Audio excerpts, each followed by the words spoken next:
Nós recebemos a missão de vir até a zona rural para descobrir histórias sobre a farinhada, esse costume típico do estado do Piauí, especialmente em cidades do interior.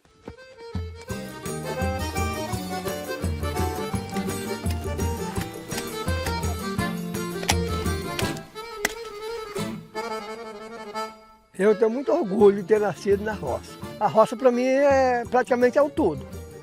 Estando com saúde e o trabalho sendo ela mesma, não tem correr melhor não para mim não. É um trabalho bom, é o que eu sei fazer mesmo. Aprendi que foi isso mesmo e eu gosto. Tenho orgulho, muito orgulho de viver nela, de trabalhar nela. É o chão, cuidar do chão, da terra, da mandioca, do milho. É o que eu gosto.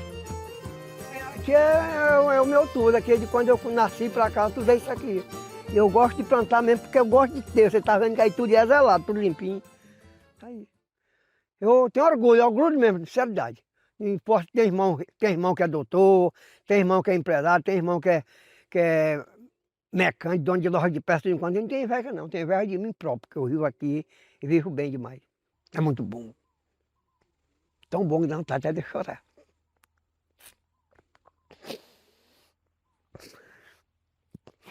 É muita emoção, né, senhor?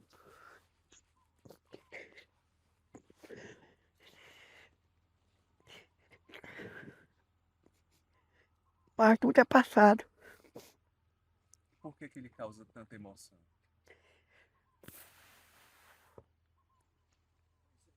Por meu sogro, que era o dono daqueles terrenos, morava aqui. E tudo dele tinha que ter a farinhada, todo tinha que ter. Tinha que ter. Isso aqui parece meu pai. Tudo que eu vou fazer parece meu pai. Vamos fazer farinhada, a lembrança do meu pai não sai.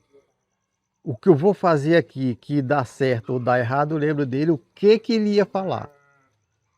Então, isso aqui é uma coisa que a gente mantém vivo por ele também. Porque ele nasceu e se criou aqui. De uma família de 7 irmãos. Eu era o penúltimo do mais novo, então eu fui aprendendo com meus irmãos.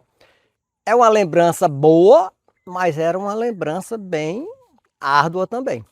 Porque você acordar às 5 horas da manhã e pegar o jumento com aquela carga de jacá e adentrar numa capoeira de mandioca, onde os caras estão arrancando a mandioca e a gente ficava juntando, cortando, para botar aquela mandioca no jumento e levar para casa de farinha, era um trabalho que eu comecei a fazer com 8 anos de idade. Que naquele tempo a farinhada era, a gente mesmo trabalhava mais, era as famílias, né? Não procurava não. E aí a gente é menino, aí meu pai botava as pessoas para torrar massa, aí a gente disse, eu pego aqui, a gente ia treinando ali, ia aprendendo, né? Hoje em dia eu torro a massa para fazer a farinha, né? E até que eu sei fazer, né? Eu sempre gostei da lida do campo, seja com animais, seja com a farinhada, seja com o folclore, no caso do baião. Toda a vida eu mantive esse vínculo, eu saía da cidade nos fins de semana, onde tinha um baião, que é uma festa típica da região, onde tinha uma farinhada, pelo menos uma vez por ano, eu abria mão de qualquer coisa para participar de um dia de farinhada.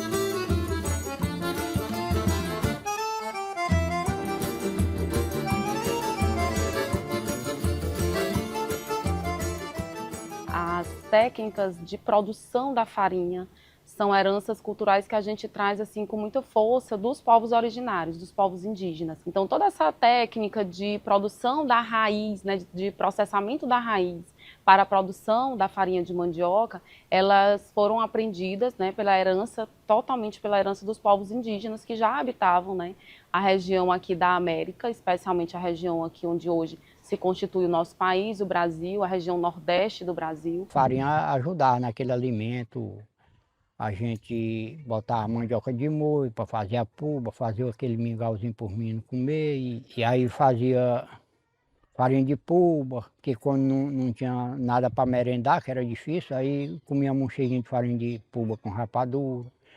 E aí era a merenda daquela época, né?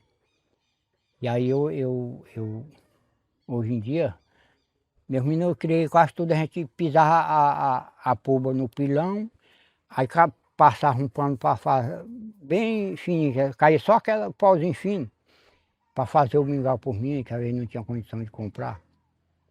E aí eu plantava também macaxeira, que a mandioca, a mandipoeira dela mata mesmo, agora a macaxeira não, porque em São Paulo chama mandioca, tudo é mandioca. Eu digo, vamos comer mandioca, macaxeira. Mandioca pensando que é macaxeira.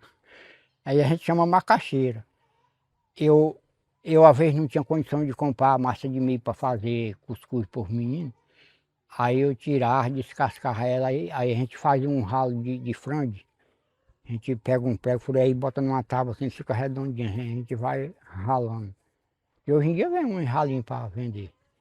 Mas o nosso mesmo era aquele ralinho de frango. Aí eu ralava a macaxeira, aí ela tem goma também, igual a mandioca. E aí eu espremia num pano e fazia aquele beiju na panela por mim, para tomar café e eu mesmo. Aí nós ia passando os dias assim, né? Tinha um comboio de animal, era 4 jumentos e um burro, era 5 animais. Aí botava aquela cangaia no animal, a carga, o jacá. Aí arrancava a mandioca lá na roça, que não era aqui pertinho de casa não, era longe de casa. Aí trazia, botava 5 caminhadas, que era 25 cargas. Aí é que ia fazer a farinhada. Botava hoje para raspar amanhã, aí raspava, ia lavar a massa para tirar a goma. São muitas mulheres, depende do tanto da mandioca. Se é pouca, são poucas mulheres. Se é muita, por exemplo, assim, se for 25 cargas de mandioca, 30 cargas de mandioca, aí é muita mulher. E É o todo mundo processo da quer ajudar lavagem, da raspagem. Agora, da lavagem, só são 3 mulheres para esse tanto de mandioca. São 3 mulheres que lavam.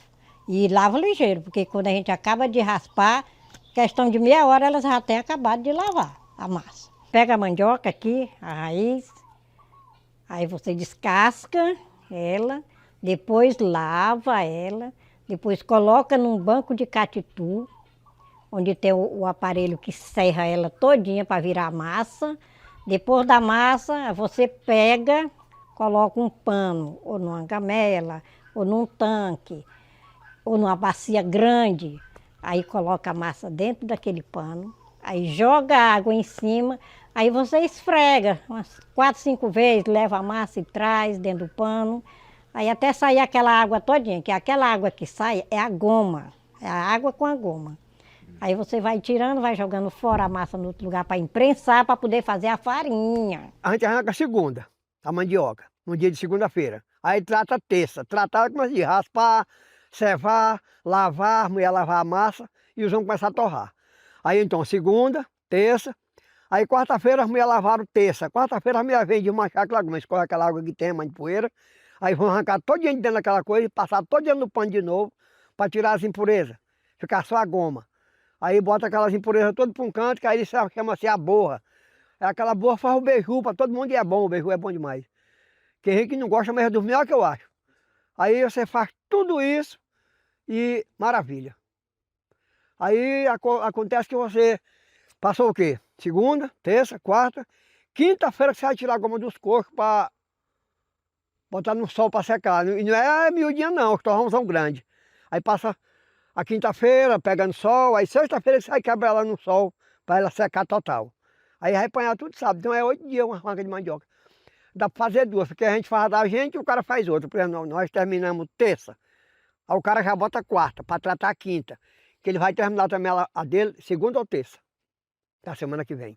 As farinhadas e a produção de farinha, ela é responsável também por um mercado interno muito forte. A gente vê isso desde o período pré-colonial ao período colonial, a toda a história do Brasil.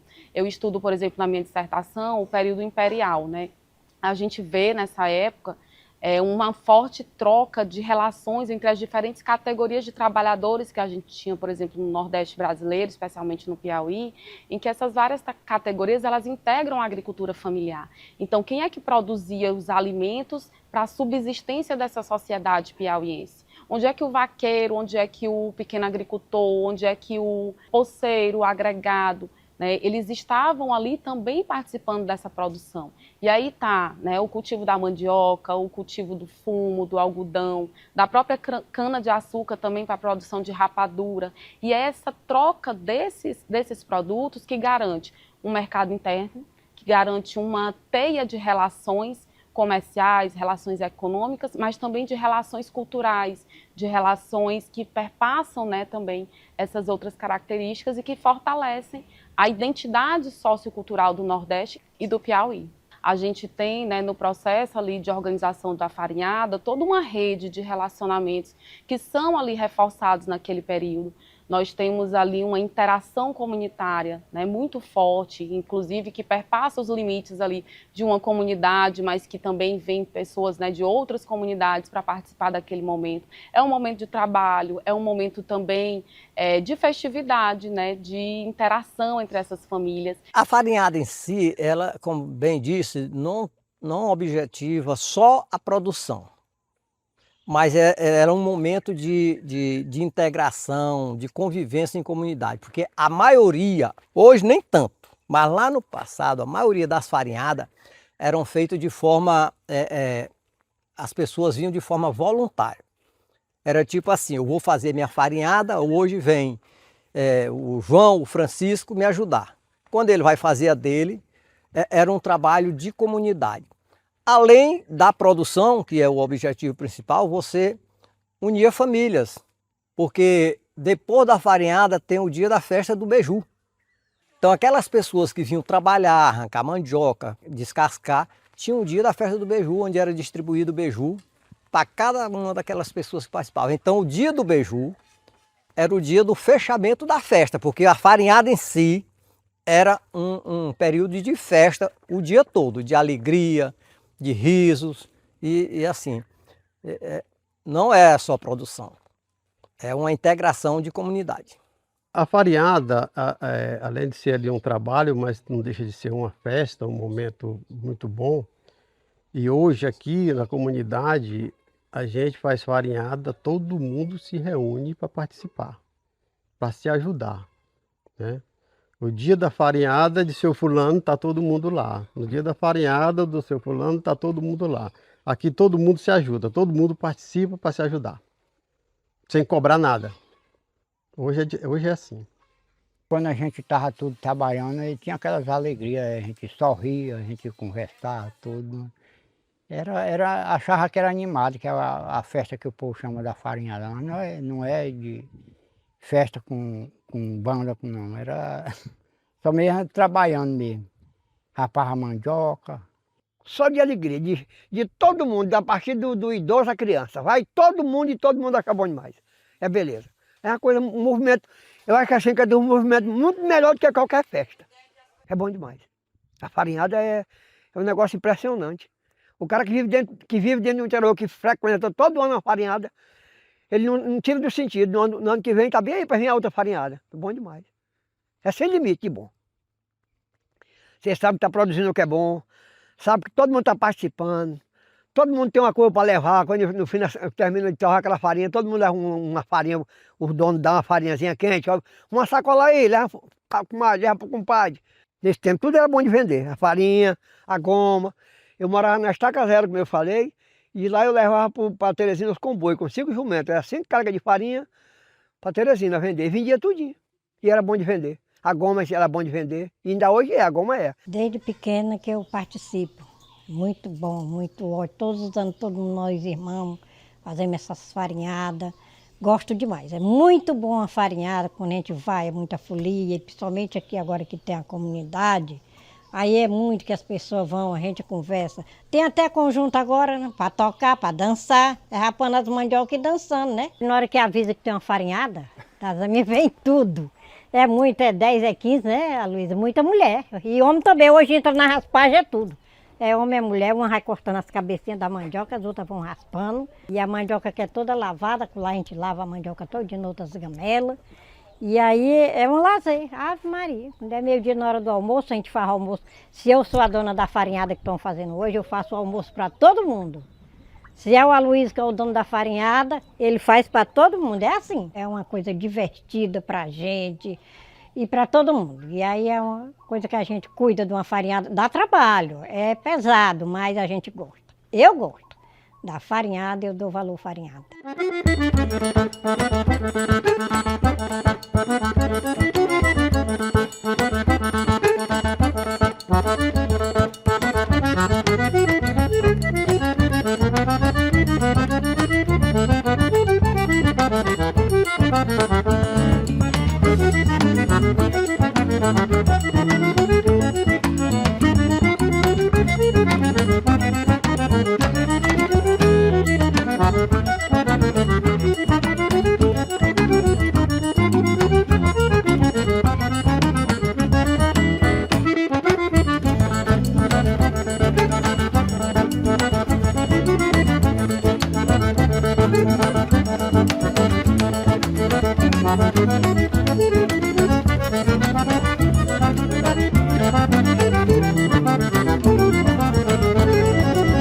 Eu não cheguei a puxar roda não, porque quando eu estavam dizendo que eu já estava no ponto de puxar roda, meu irmão comprou um motorzinho, a gasolina chamava rabo de fogo. Aí eu dei graças a Deus que eu não cheguei a puxar roda.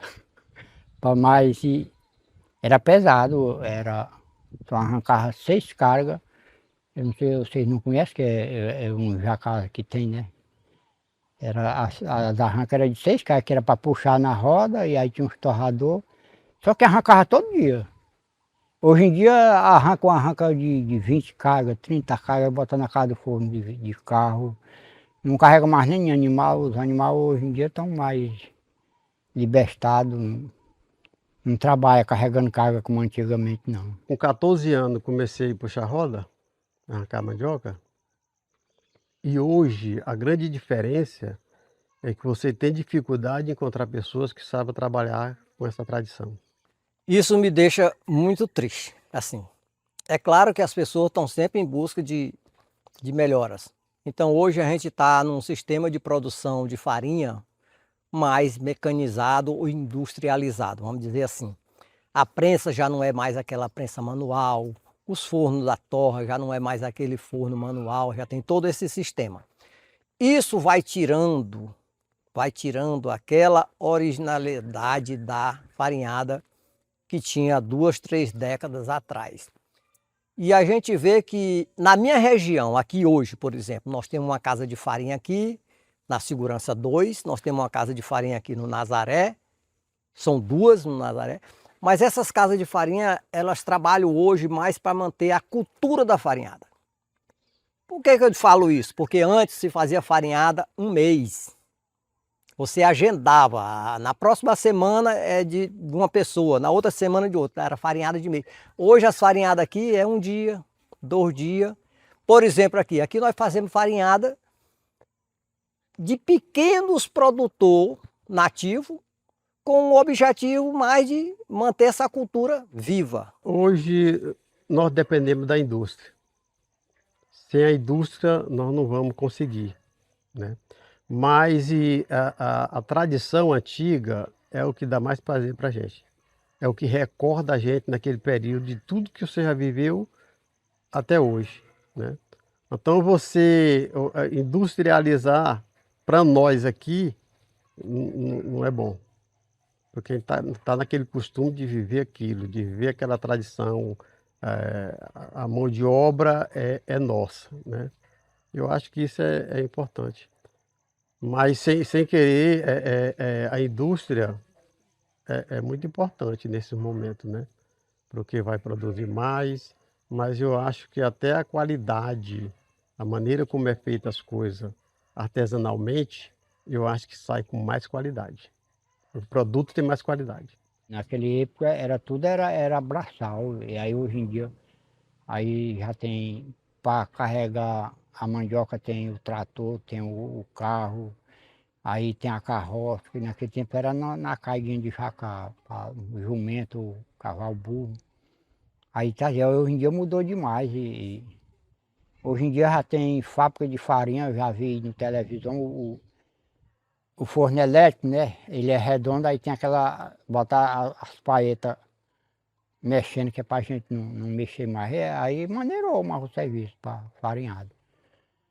Mas eu sempre faço mesmo braçal aqui, mas as pessoas aqui. É interessante perceber, né, que esses processos eles vão realmente se transformando, que a industrialização ela chega com um peso muito forte realmente para essas atividades, mas que principalmente o entendimento, sabe, sobre a valorização de como esses processos eles são importantes. Eu acho que se a gente busca isso com principalmente as gerações mais novas, né, a gente talvez consiga rebuscar esse entendimento da necessidade de não deixar com que essas práticas elas fiquem perdidas no tempo, né? Afinal de contas, as farinhadas elas resistem, né, a várias gerações, a vários séculos. É uma das práticas de fazer, né, uma das mais antigas que a gente tem e que a gente precisa ter, principalmente o conhecimento. Eu acho que o que pesa muito, às vezes, é isso, a falta de conhecimento sobre a importância, a relevância desses processos. Quem mantém as farinhadas ainda são as pessoas que estão aí nessa faixa etária de 40 para 60 anos para frente. É claro que tem jovem envolvido no meio, mas não tem. O interesse do jovem hoje é buscar outros mercados, outras fontes de vida. Não, a farinhada em si não representa mais perspectiva de futuro para esse jovem. Eu imagino isso, é o que eu vejo. Até nas farinhadas que a gente faz de manutenção da cultura viva, quem participa mais são as senhoras, os senhores, aquela turma mais idosa. Os jovens estão perdendo o interesse por essa questão da farinhada. Você chega numa casa de farinha hoje, num período de farinhada, você não encontra nenhum jovem. Só são pessoas idosas. As pessoas que ainda mantêm essa tradição. Os jovens não participam. E naquela época não, os jovens participavam. O jovem a partir de 10, 12 anos, 14 anos, estava dentro, estava trabalhando com o pai, participava de tudo. Hoje não tem. Hoje você chega numa casa de farinha, num período de farinhada, só tem idosos, não tem jovem. E uma preocupação que a gente vê que isso vai acabar. Porque hoje as pessoas, a roça está ficando. Só os mais velhos estão cultivando a roça. Os mais novos não querem mais seguir essa tradição, né? E é uma coisa muito boa, é uma fastura. O período de farinhada é um período muito alegre, que a gente gosta, que todo mundo sorri, que todo mundo conversa, bate papo, participa de tudo. E a gente começa a perceber que isso está acabando. Se você vê por aqui as casas de farinha que tem por aqui, pouquíssimas ainda funcionam. As outras já pararam, né? Porque a tradição da roça está morrendo. É uma coisa boa, mas que as pessoas não estão valorizando. As pessoas jovens não querem mais saber de roça. Então vai acabar essa tradição. Não tem jeito, não tem como. E hoje em dia está se acabando a tradição, sabe, acabando a farinhada, acabando é tudo. Dali a casa de forno esse ano ali tem ali. Boa casa de forno. Não tem uma mandioca fazendo lá não. Não tem quem tenha. Aqui os que faziam, tudinho praticamente morreram. Chico Paulo, que era meu compadre, e um dos líderes daqui, morreu. O Piau tá só vivo. O seu Chico, do mesmo jeito. Esse ano que eu tenho só essa daqui, pouquinho. Ali o Zé Alves ainda tem um pouquinho, mas ele tem casa de forno. O Raimundinho também tem um pouquinho, mas tem a casa de forno. Antigamente nem casa de forno não tinha, era você arrumando uma vaga. Hoje todo mundo tem uma casa de forno e não tem a mandioca. Só quem tem essa mandioquinha aqui é eu, e tá acabando. Que eu vendi muito agora, que era para fazer bolo. Aí isso aqui quando eu parei de vender para a gente ir comendo, para chegar um parente a gente dar um pé. Semana Santa a gente não teve outra coisa para dar, um pé de macaxeira dá para a pessoa. É o jejum. Aí vai dividindo. Mas se fosse para vender todinha, tinha acabado. Para a gente, eu sempre digo que o difícil não é produzir. O difícil é ter quem extrai esse produto. É você ter quem compra esse produto na hora certa, né? Porque não adianta você produzir e ficar com ele em mão né? Se você produziu uma melancia, se chegou no período de você vender, se você não achou quem comprou, você perdeu ela, né? Então produzir não é muito difícil, né? Hoje com a irrigação, com tudo isso que tem, se torna até fácil produzir, né? Hoje o que está difícil é a mão de obra. Você sozinho não consegue. A mão de obra você não consegue ninguém para trabalhar nessa área. Se você sair aqui atrás de um trabalhador para lhe dar um dia de serviço, você não acha. Porque não tem mais, o pessoal não quer. Tá morrendo por isso. Algumas comunidades mais distantes da cidade ainda tem uma farinhada feita de forma mais, eu digo assim, mais efetiva. Mas nessa região mesmo, próxima de José de Freitas aqui, principalmente a nossa, a tendência é cada dia a diminuição dessas farinhadas, e eu temo que essa cultura fique como a cultura do vaqueiro. Hoje nós não temos mais vaqueiro também cuidando de fazendas. Hoje nós temos grupos de pessoas que se vestem como vaqueiro, que vão para as vaquejadas, que na verdade mantém essa cultura viva, mas não são vaqueiros tradicionais como a gente costumava. Então a farinhada está assim, vamos fazer uma farinhada, é uma festa, é um evento, mas não mais como fonte de sobrevivência permanente. É um dia de festa, 2, 3, 4 por aí. Para a gente é uma tristeza quando a gente imagina que isso vai parar. Eu tenho uma casa de farinha que todo ano tem um período de farinhada. Tem as pessoas que já participam, que essas pessoas gostam. Aí a gente já percebe que isso vai acabar por conta disso. E o que se a gente pudesse, a gente não deixaria acabar. Até porque quando chega no período de brocar a roça, os mais idosos estão dizendo assim, esse ano eu não vou fazer mais que eu não aguento. Mas quando chega na hora ele faz, porque ele não consegue ficar sem aquilo, né? Chegar no período da farinhada e não ter farinhada é uma tristeza. Porque não deixa de ser, além de ser uma festa, ser uma alegria, ser um momento que a gente tem de costumes, e é uma fastura, né?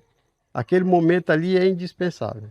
Aqui a gente passa um mês de farinhada, graças a Deus é um mês que agora a gente já está contando para chegar junho, para começar a farinhada. Já está se organizando porque vai chegar a farinhada. Se chegar um ano que eu tiver que desmanchar essa casa de farinha e pensar assim, não vai ter farinhada, minha mãe vai ficar numa tristeza morta. A gente chegou algumas vezes a falar assim, não é bom parar com essa casa de farinha? Para ela tem 85 anos, mas para ela vai ter que se manter, pelo menos enquanto ela for viva, tem que se manter, porque para ela não vai desistir disso. Por muitas razões. Primeiro, da tradição que a gente viveu aqui, que a gente não esquece. Meu avô, meu pai, criaram as famílias tudo aqui. Então isso aqui, Luiz Alves de Nazaré, todo mundo sabe quem é e sabe como vivia. Então abandonar isso aqui, deixar isso aqui é uma tristeza muito grande. Não vou dizer que isso não possa acontecer, porque nem na nossa vida, às vezes chega um momento que nós não mandamos, né? Isso pode acontecer, mas enquanto a gente puder, a luta é essa, a vida é essa. Algumas comunidades aqui têm um papel fundamental do Estado. Quando eu falo Estado, estou falando do país como um todo, na valorização desse tipo de mão de obra. Ou seja, algumas comunidades que eu conheço aqui no entorno, comunidade com várias famílias, onde o governo entra firme, montando casa de farinha, dando condições, assistência técnica, para manter essa produção viva. Mas isso ainda é poucos locais que tem isso. Na maioria mesmo da agricultura familiar, ela é feita por pessoas nativas que produzem o milho, como é agora ali você vê, para todo lugar tem um quintal de milho, tem um quintal de mandioca, tem um quintal de macaxeira. Mas assim, nas comunidades onde tem uma população maior, a gente percebe que a ação do governo tem ajudado essas pessoas se manter no campo e produzir e dali tirar os seus produtos através da agricultura familiar. E é preciso que a gente tenha conhecimento e consciência sobre a valorização desse saber fazer, né, dessa história. Não é só sobre o alimento, não é só sobre a farinha, é sobre toda uma teia que está em volta dessa produção. Não é só sobre a questão da farinhada enquanto um ciclo produtivo, mas é também um ciclo social, é também um ciclo cultural que precisa ser valorizado. Eu acho que no momento em que a gente percebe o quanto a agricultura familiar foi e é importante para a manutenção das nossas relações econômicas, para a manutenção da nossa produção de alimentos, né, para a própria comunidade rural e para a comunidade urbana no Piauí, a gente compreende que cada um tem um papel muito importante nessa sociedade e que o produtor lá da comunidade rural, que a agricultura familiar, ela é uma base de sustentação econômica muito forte para o nosso estado e que a farinha em si sempre foi um elemento muito importante nesse processo que possibilitou ao Piauí se desenvolver enquanto um estado.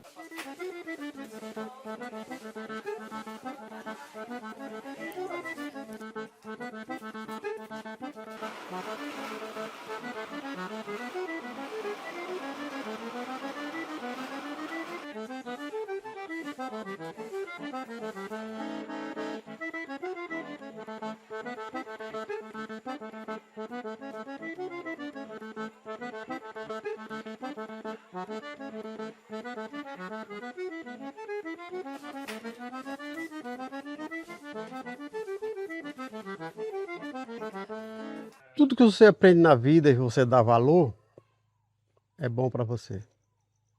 A gente tem muito que aprender com tudo. Tudo na vida tem um retorno. Nada na vida é inútil. Às vezes até as coisas ruins vêm para lhe ensinar, né? E essa tradição que a gente vem lá de trás, que é uma tradição sofrida, até acham que é uma tradição sofrida, né? Da roça, sol quente, da chuva, de tudo, mas eu acho que isso fortalece a gente. A gente que vive disso, se a gente pudesse, isso não morreria nunca, isso não acabaria nunca. Não deixar morrer aquilo que você cresceu vendo aquilo, não deixar de fazer aquilo que lhe dá prazer, não deixar de fazer aquilo que lhe faz bem. Eu sempre digo o seguinte: roça, farinhada, criação é uma profissão. Tem gente que vem fazer trabalho de universidade, trabalho de colégio, numa casa de forno, para ver como é que funciona, para ver um curso de lavar massa, para ver um curso de juntar massa de torrar, ver o forno, ver a prensa de imprensar a massa para poder torrar, ver a vasilha de lavar a massa para tirar a goma. Aí tem gente que faz trabalho na casa de forno. Então a casa de forno eu acho que era uma coisa que não era para se acabar. Todas as vezes que a gente vai para uma farinhada, não tem como a gente não lembrar dos nossos ancestrais, do pai, do avô, porque cada período tem uma história diferente. A gente costuma dizer, olha, no tempo do teu avô era feito assim, no tempo do meu pai era feito assim, hoje está sendo feito assim. A nossa comunidade aqui tem uma preocupação com essa questão da farinhada que nós, em comunidade, que aqui é a Comunidade Segurança 2, nós instituímos, porque nós temos a nossa capela aqui, nós temos o nosso festejo, padroeiro Nossa Senhora de Guadalupe. Então, um dia por ano a gente faz uma farinhada em comunidade e faz um festival de farinhada, como forma de divulgar o que se pode fazer oriundo da farinhada. Então, a gente faz a farinhada em comunidade e coloca num festival para vender, e todo esse lucro é para a capela, para a melhoria da capela da comunidade. Então, dali, tudo que é tirado da mandioca, a gente produz. O bolo, a peta, a broa, a goma, a farinha de goma, a farinha de puba. E é um dia de festa em comunidade. Além de você estar resgatando a história, a cultura, você está mantendo essa chama viva para que não desapareça.